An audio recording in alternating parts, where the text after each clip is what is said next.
Wait, they were like, what? And I was like, boss, please. Hey, boss babes. Welcome to Boss Confidential. I'm Megan here with Jill. Hey, girl. Okay, so this is something that often stresses me out. I want to talk about timelines, okay? I constantly think in my head, okay, I'm 30. You know, my career is not where I want it to be. I'm not married yet, not pregnant yet. Oh my God. And it's just a nonstop, just, oh my God, in my head all day, every day. And I swear I've taken years off my life. So how do you deal with the pressures of the timeline that you've given yourself versus what reality actually is?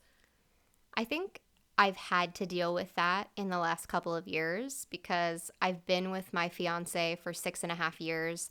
And to be quite honest, I really thought that we would be engaged way sooner than we were. Mm-hmm. And it was really weighing on me. And I could tell that it was weighing on him too.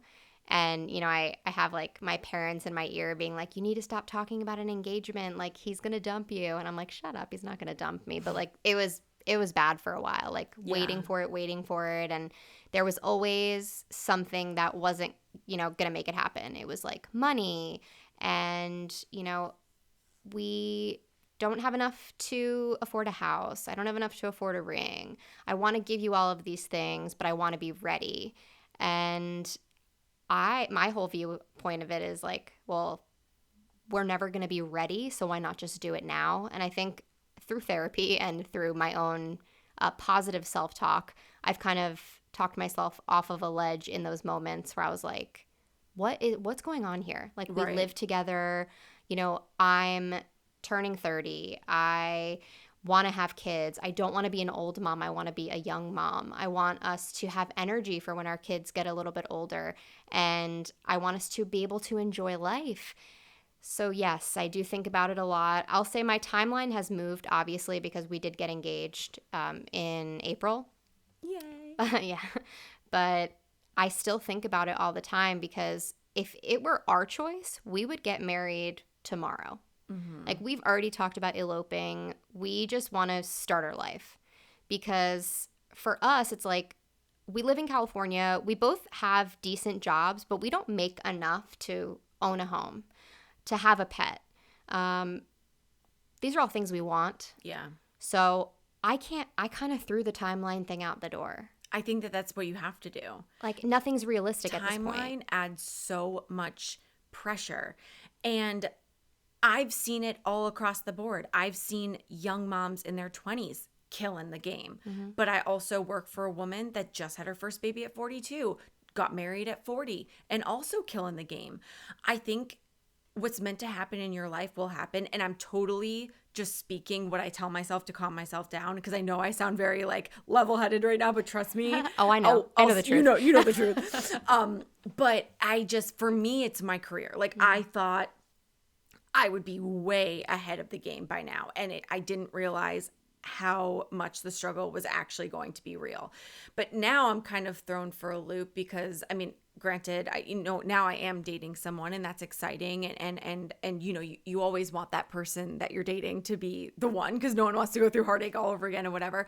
But now it's kind of throwing me for a loop because it's like, okay, if he is, then it's like, I thought my career was going to happen first. Yeah. So now it's kind of like, you start thinking we're females. So when we're with someone that we really enjoy and we can see a future with, your maternal clock goes off. And now I'm starting like, oh my God, but how fun would it be to be a mom in the next 2 or 3 years? But then I'm like, wait, hold up. No, Megan, you can't put on hold everything you've worked for. So I'm in that balance mode right now where I'm like, yes, you need to get done what you need to get done. And really, what does my life look like? And everyone's looks different. But we put a lot of pressure on ourselves because our parents were already married at this point. Our parents already had homes at this point. Our parents most likely already had us and our siblings by 30 or, you know, early 30s. So I don't know. I guess I'm curious to see if this is a stress that everyone else has. I'm sure it is, but really, really tell us and write in and comment because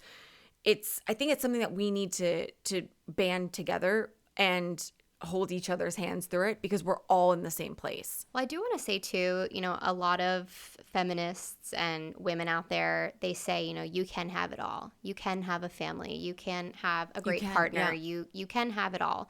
But I will say it comes with a lot of sacrifice. I mean, in mine and Meghan's situation, our families do not live where we live. Mm-hmm. So we will have to pay for childcare. Mm-hmm. That's an additional cost. Mm-hmm. And it's a huge cost.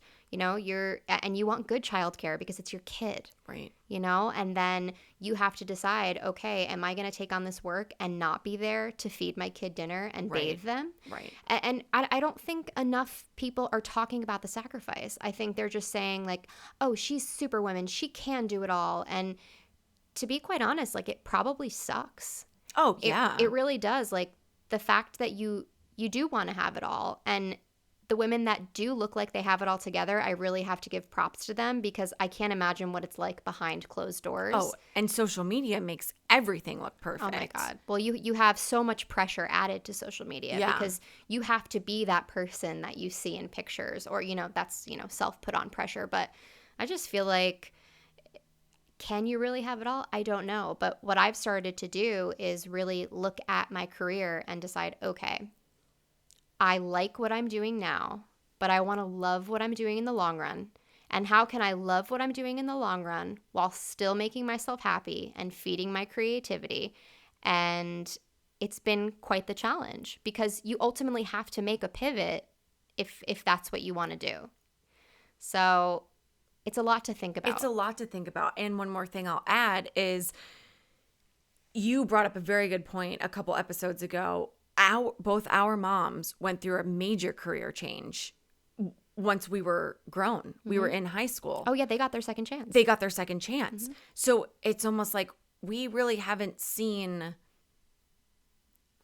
if we're going to do it all, we have to be the generation to show that it can be done because our moms were full-time moms, I believe, mm-hmm. working still, but, like mainly focus on the family. And then once we were efficient enough to take care of ourselves, that's when they were like, this is my second chance. But it's almost like we don't want that to happen to us. We want our chance along with the kids. And so it's different. I want a family. I know in my heart that I want that. Same. But I also need to make sure that I'm fulfilled career-wise. Queen. Hell yes, queen. I am on the same fucking page as you. I can't sit idly by and just let opportunities go by the wayside. I know that I can do it. Yeah, you can. It's just going to be a lot of sacrifice. We got this, girl. Yeah, we got it. So are you guys in the same boat as us? Like, I'm kind of curious, I want to know how many different age groups listen to us. Are there moms that listen to us right now that you guys have some advice for us? Can you console us? I would love that. Also, the youngins that listen to us, like, what do you have to say about it? Yeah, I don't know. I mean, do we sound crazy? I don't know. Let us know, and we'll see you guys next week. Bye. Follow us on Twitter, Instagram, and Facebook at Boss Please Pod. And don't forget to rate, comment, and subscribe on iTunes.